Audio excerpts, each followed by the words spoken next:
सुनो राजन, मैं तुम्हें आज एक और नई कहानी सुनाता हूँ। ध्यान से सुनना। चंपापुर नाम का एक नगर था जिसमें चंपेश्वर नाम का एक राजा राज करता था। चंपेश्वर की त्रिभुवन सुंदरी नाम की एक पुत्री थी। त्रिभुवन सुंदरी जब बड़ी हो गई तो राजा उसके विवाह के लिए चिंतित रहने लगा। क्या बात है महाराज, आजकल आप ज्यादा ही चिंतित दिखाई दे रहे हैं। जो भी चिंता है हमें बताइए, हम आपकी चिंता का समाधान करने की कोशिश करेंगे। बताइए, क्या चिंता है आपको? रानी, हमारी चिंता राजकुमारी त्रिभुवन सुंदरी है।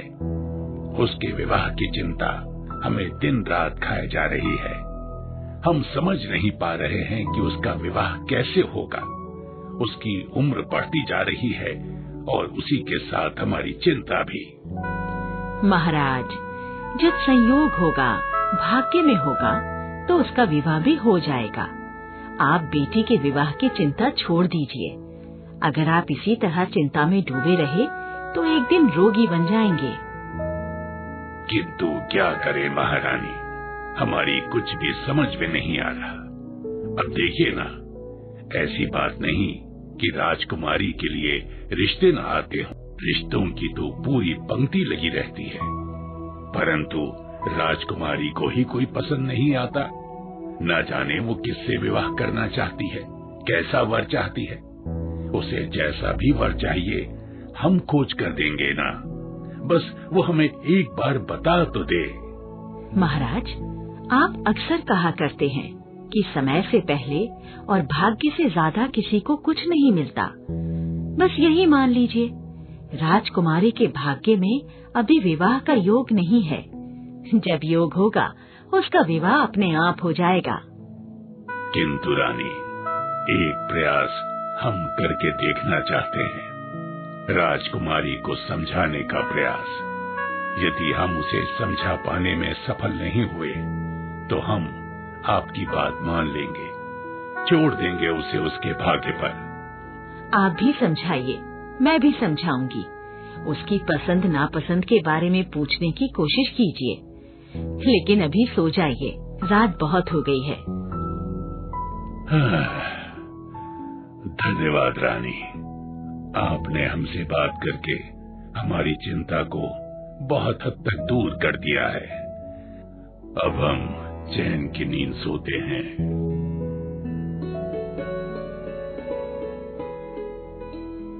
पुत्री त्रिभुवन सुंदरी, कहाँ हो तुम?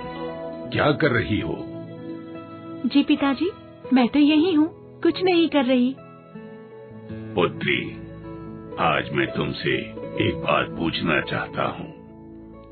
आज तक तुम न जाने कितने रिश्ते ठुकरा चुकी हो। मैं आज तक ये नहीं समझ पाया कि आखिर तुम्हारी पसंद क्या है, कैसा जीवन साथी चाहती हो तुम। पिताजी, आप हर समय हमारे विवाह के पीछे पड़े रहते हैं। जब हमें कोई पसंद आएगा तो हम आपको बता देंगे। राजकुमारी, एक उपाय है हमारे पास। क्या ही अच्छा होगा यदि हम आपका स्वयंवर रचाएं।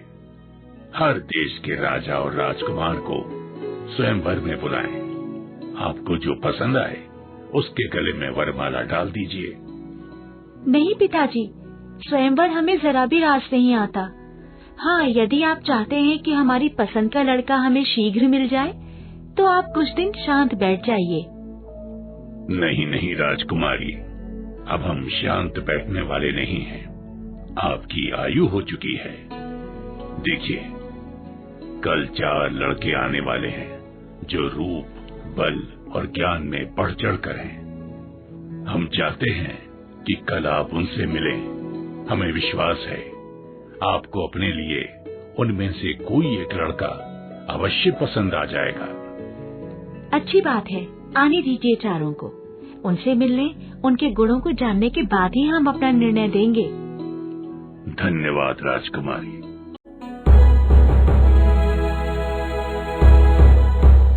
राजकुमारी, यही हैं वो चारों जिनके विषय में कल हमने आपसे बात की थी।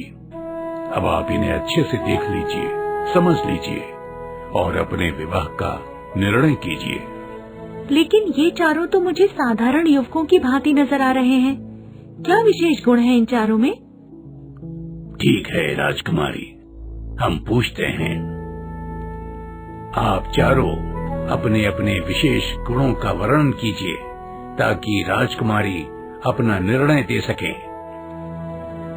महाराज, मैं कपड़ा बनाकर 5 लाख में बेचता हूँ। उसमें से 1 लाख देवता को चढ़ाता हूँ, 1 लाख रुपए अपने ऊपर खर्च करता हूँ, 1 लाख अपनी स्त्री के लिए रखता हूँ और 1 लाख रुपए से अपने खाने पीने का खर्च चलाता हूँ। इस विद्या को मेरे अलावा और कोई नहीं जानता। गुण तो अच्छा है ये। अब तुम बताओ।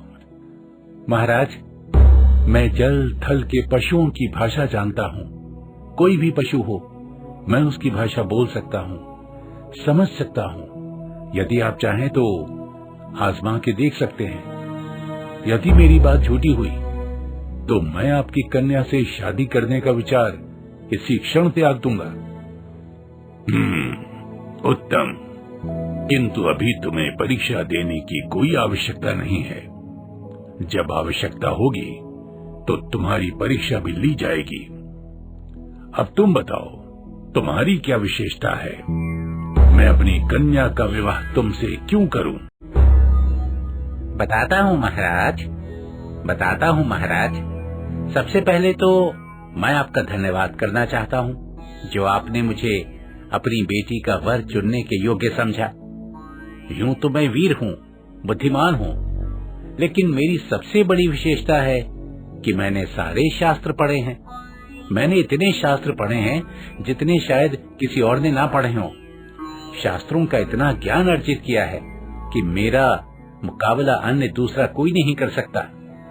शास्त्र के मामले में मैं प्रकांड पंडित हूँ, और ये बात मैं घमंड से नहीं, पूरे विश्वास के साथ कह रहा हूँ। यदि आप चाहें तो इसी क्षण मेरी परीक्षा ले सकते हैं। महाराज, मैं शास्त्र और पशुओं की आवाजों के बारे में तो नहीं जानता, लेकिन मैं इतना जानता हूँ कि जो विशेषता मेरे अंदर है वो शायद किसी अन्य में मिलना बहुत मुश्किल है। शास्त्रों का ज्ञान किसी को भी हो सकता है, और पशुओं की आवाज निकालना भी कोई बड़ी बात नहीं है। तो फिर तुम्हारी क्या विशेषता है, हमें बताओ। महाराज, मैं शब्द भेदी बाण चलाना जानता हूँ। कहाँ भी आवाज सुनाई दे, मैं बाण चलाता हूँ, और मेरा बाण जिस दिशा से आवाज आ रही है वहीं सटीक लगता है। अति उत्तम। तो राजकुमारी, इन चारों युवकों ने अपनी अपनी विशेषताएं बता दी। अब निर्णय आपको करना है कि इन चारों में से आपको अपने जीवन साथी के रूप में कौन सा युवक पसंद है? पिताजी, हम सोचकर जवाब देंगे।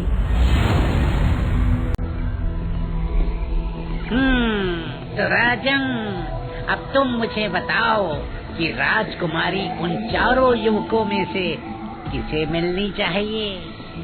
लेकिन हाँ, याद रखना, मेरे प्रश्न का उत्तर जानते हुए भी नहीं दोगे तो तुम्हारे सिर के टुकड़े टुकड़े हो जाएंगे। उत्तर दो राजन, उत्तर दो। सोच क्या रहे हो, उत्तर दो। बेटा, जो कपड़ा बनाकर बेचता है वो तो शिल्पी है। जो पशुओं की भाषा जानता है वो ज्ञानी है। जो शास्त्र पढ़ा है वो ब्राह्मण है। लेकिन जो शब्द भेदी बाण चलाना जानता है वही क्षत्रिय है, राजकुमारी के समकक्ष है और उसके योग्य है। राजकुमारी तो उसी को मिलनी चाहिए। वाह राजन, वाह, अति उत्तम। वास्तव में मैं तुम्हारी बुद्धिमानी को मान गया। आप बहुत विद्वान और न्यायप्रिय हैं, किंतु बीच रास्ते में बोलकर शर्त तोड़ दी तुमने, और शर्त के अनुसार मैं वापस जा रहा हूँ अपने स्थान।